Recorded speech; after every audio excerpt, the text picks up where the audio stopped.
This week in 2014, Wayne Simmonds recorded his second Gordie Howe hat trick of the season against the Pittsburgh Penguins. A Gordie Howe hat trick is when you score a goal, an assist, and a fight all in one game. That really isn't anything special, but we do miss having Wayne sport the black and orange here in Philadelphia, so we wanted to give him his own little segment. Thanks, Wayne. 7, 6, 5, 4, 3, 2, 1. You'll never have the sacred stone. Oh, this you crazy mother.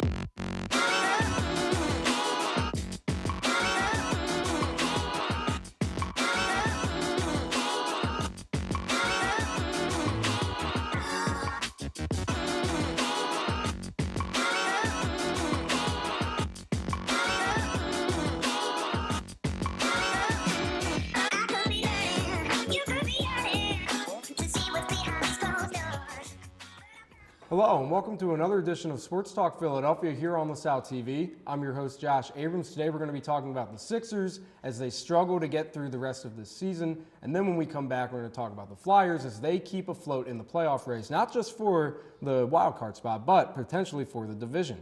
But let's get right into Sixers talk. Here with me today is Tyler Small and Tori Walker.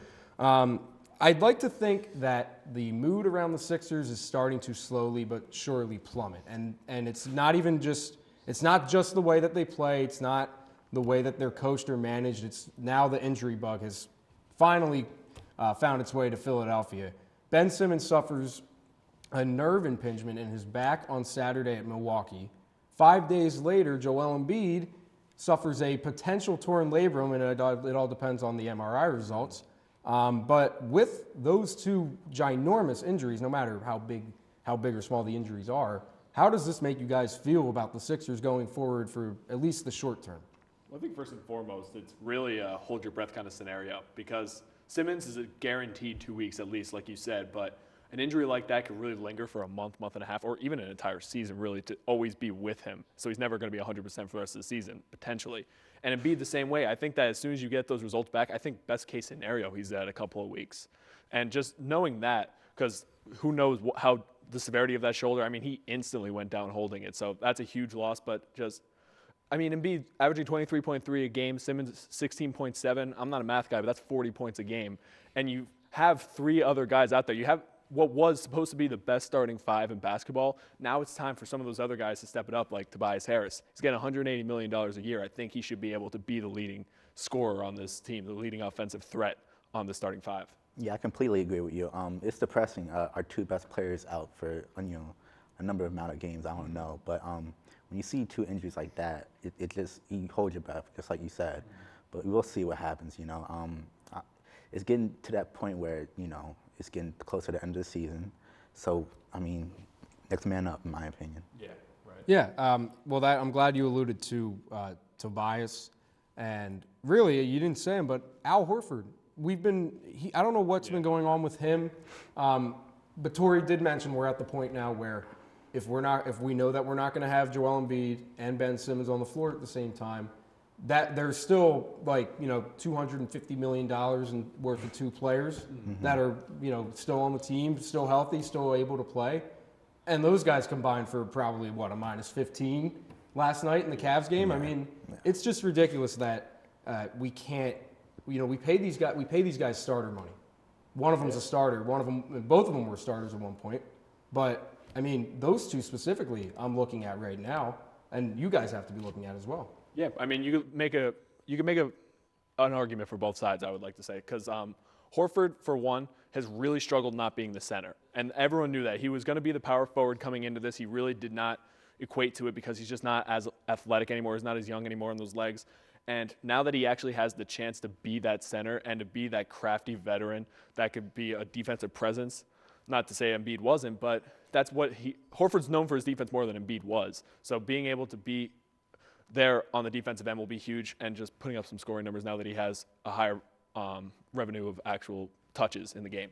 And then on the other side, I kind of referenced him last week, but Richardson also needs to be stepping up now. I thought he was going to be stepping up as their fourth to fifth best scoring option, but now I think he's going to step into the forefront. If Tobias Harris isn't going to start it, think about who he was with on the Heat. He had no one around him. Dion Waiters had a lot of off-the-court issues. Bam Adebayo, who wasn't who he was now, and now they have Jimmy Butler. So if you look back, he was basically their leading scorer. Now he was going to have to do it again. Said Josh Richardson, one stat I seen from him and Al Horford is that he shot for 12 of 35 on Wednesday, and you just can't have that, with the Sixers. So like Tobias Harris, he has to step up as like that second option for like to fill in that gap between those two, in my opinion. Yeah, I mean it's just a very tough time right now, and I think, the Sixers sit still to this day, and I think it's going to be like this every week. They sit as the top team in the league at home. Yeah. And you look at their road record, and they have the same road record as the New York Knicks. It's just absolutely ridiculous. So I guess where do you look at when you see these road struggles? Who do you point to first? You got to be looking at the coaching staff. You got to be looking at the coaching staff being able to. The staff or Brett Brown or endless or like. Well, Brett Brown runs the show there, obviously, but I think that it's the entire staff, everyone in that locker room, because if you look at something this terrible, especially in the NBA where everyone's a personality, you got to think it's external factors. Going to other cities, other stadiums, it's got to be external factors, just not being able to go in and play your game, whether it's just a number of distractions when you go to those cities and not having the composure to go in, do your business, and walk back out like a lunch pail strategy. It's just, you have to look at the coaching staff above all else. And it's also on the players, but to keep them in line, Brett Brown should know, along with everyone else there, that this team needs a little bit more structure to go in and actually win a road game. Yeah, I would have to look at the coach. You suck at home. I don't get. I mean, you suck away, right? And then you're good at home. That doesn't really make sense in my opinion. So I mean, you look at the coach and the coaching staff of like what they're doing to like help shape the team. In my opinion, like what is going on. Mm-hmm. Yeah, I mean, and some of the things we want to know and find out about the coaching staff, we just can't because we don't work for the team. But it is very concerning, and I think another concerning thing, and I want you guys to really think about this, is that the turmoil with this team right now just might be getting started, because I read an article today that Glenn Robinson, who we just traded for not too long ago, is already starting to question his role. Yeah. He was shooting 40% in Golden State, and I don't think he's made a three, or he hasn't taken as many threes. That's just one example, but you got to point to the whole organization, I feel like, at that point, at least for someone like that who's shooting that well. I don't understand how it just doesn't translate. And that just also comes down to Brett Brown not knowing how to work with shooters. He's had to work these past couple of seasons without any real threat, maybe besides J.J. Redick last season, being on the outside to actually get some congestion out of the paint. But you have the guy who has the second highest effective field goal percentage on your team, only behind Burks, who was also someone you traded for. And it's one thing to not understand the game plan that you're going in, but to question your role.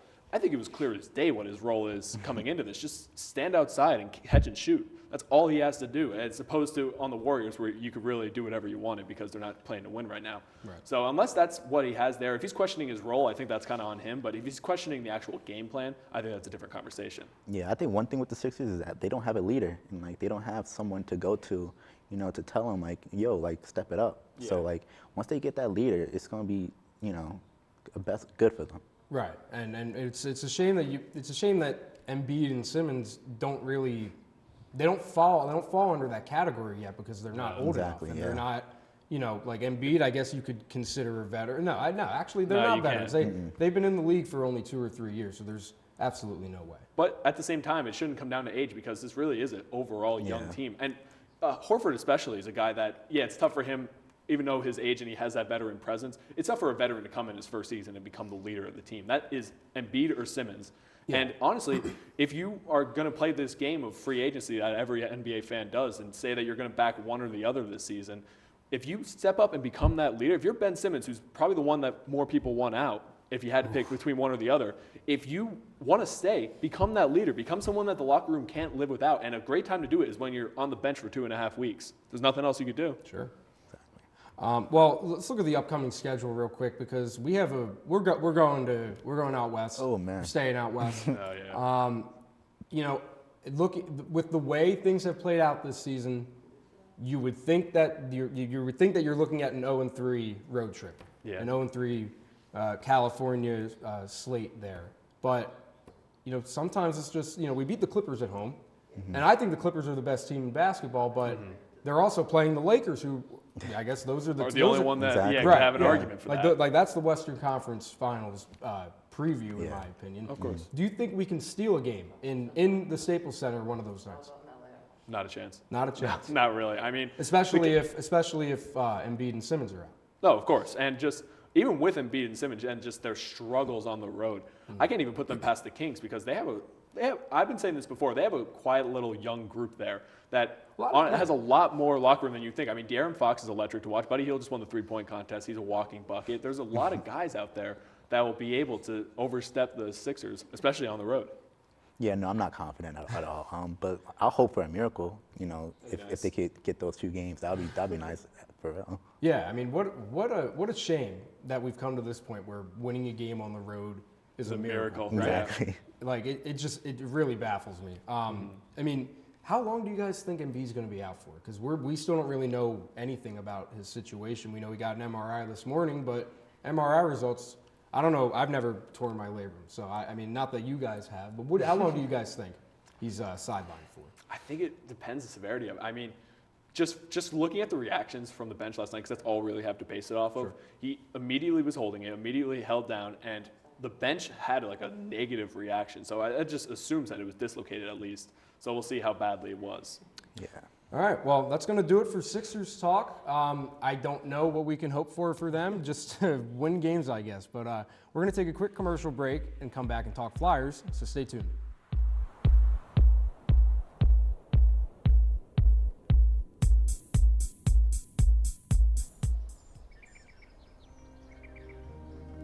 I'm always the first one up.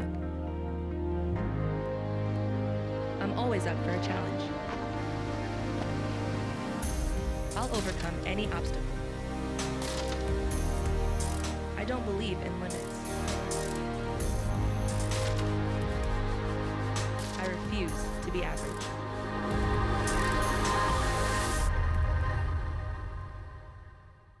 Did you know that 2 billion people worldwide lack access to safe surgery? Together with Operation Smile, we believe every child suffering from cleft lip or cleft palate deserves exceptional care, no matter where they're born. This is your chance to comfort parents who may have lost hope that surgery is an option for their child. It starts with healing that one child. I see my friends out there getting waves and talking about them, and I know exactly what they're doing and what they're feeling and everything. It's like, it's hard. I was diagnosed when I was 57. It was a surprise to me when they told me I had MS. It's like, you sure? Well, the idea is this is a 360-degree virtual reality camera rig. Steve hasn't been able to ride a wave in way too many years, so now I'm going to ride a wave and we get to share it with him. Well, we're going to do something. Just put that on your head. Whoa. Oh, this is unreal. Coming up, coming up, coming up. Boom. Nice. Nice. This is fantastic.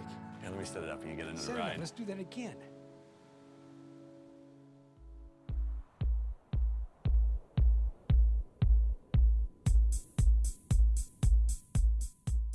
Welcome back to Sports Talk Philly. Here to join me for Flyers Talk is Jamie Smith. We are looking so good right now, guys. I am so excited. We are so last night. That's a recap of our week. We're winning games. We're getting it done on the road and at home. More importantly, we are very, very close to really taking control of the division. And I know, Washington's going to have something to say about that. But Pittsburgh keeps on losing. They just lost in LA last night. How are you guys feeling this week? I know recently it's been very positive, so I'm assuming that things are the same.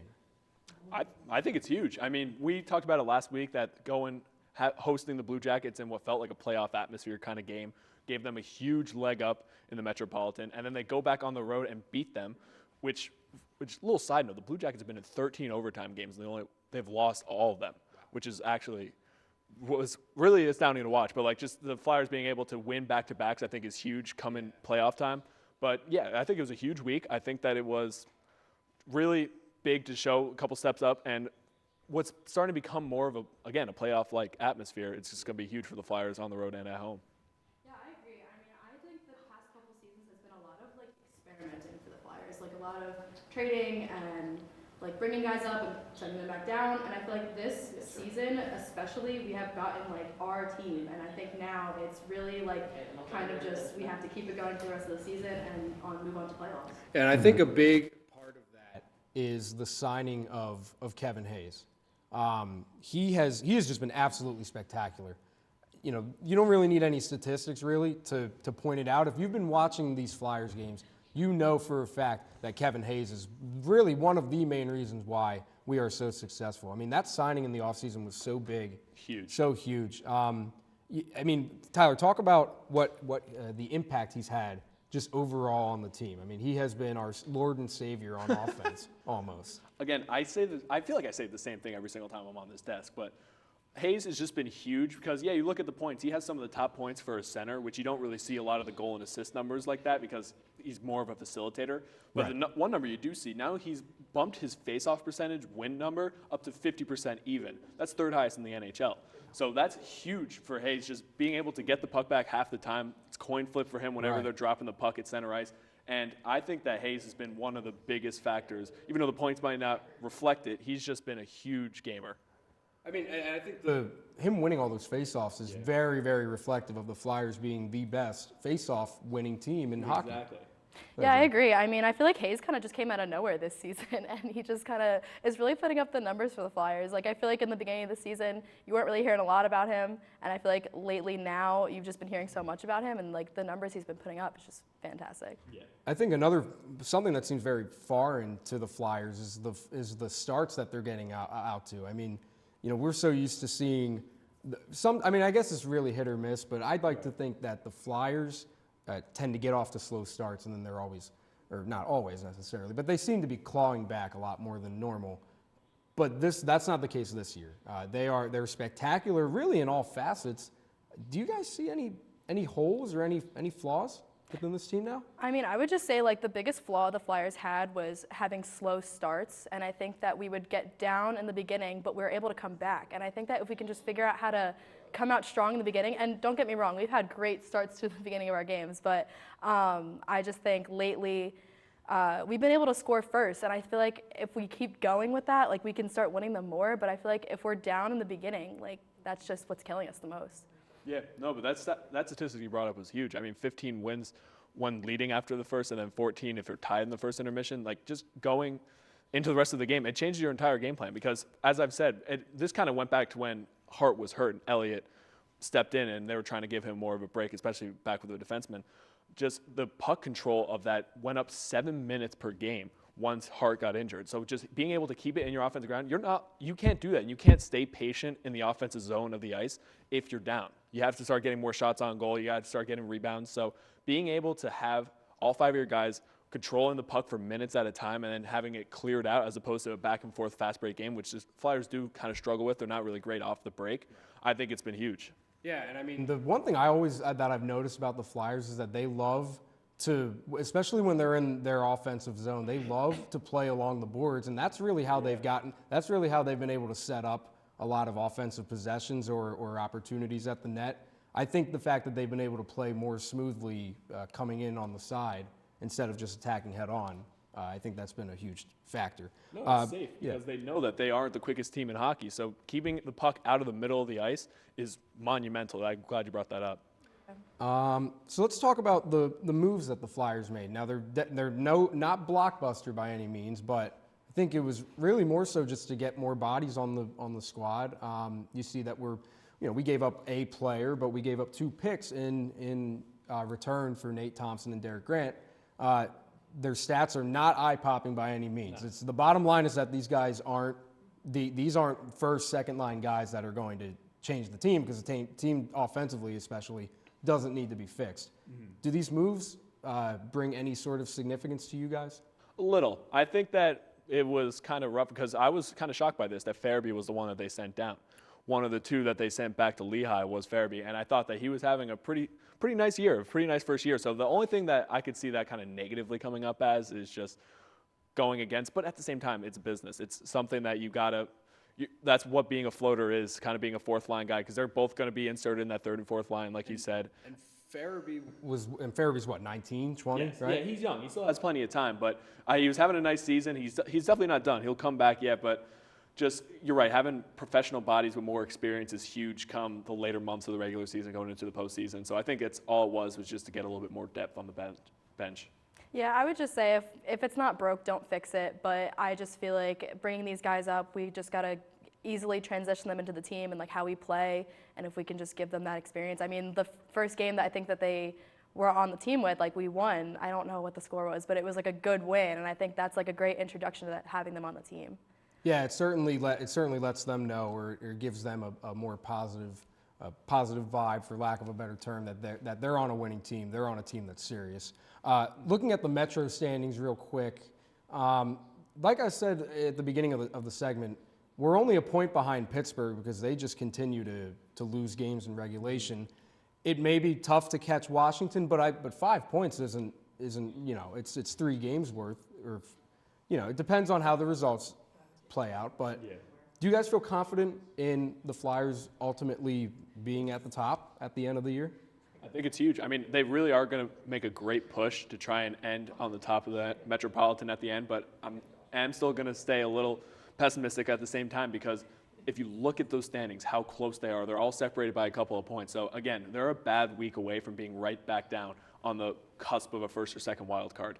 So I think it's a little too early to tell. I think that the Flyers need to keep rolling with this and seeing that their in-state rival is on the decline and hopefully be able to leap them.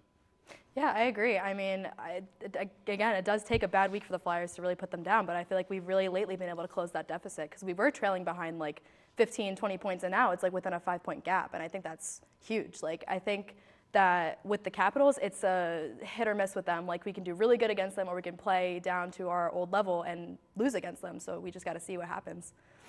Yeah, so the Flyers have a very strange and almost an anomaly of a Friday night game tomorrow night.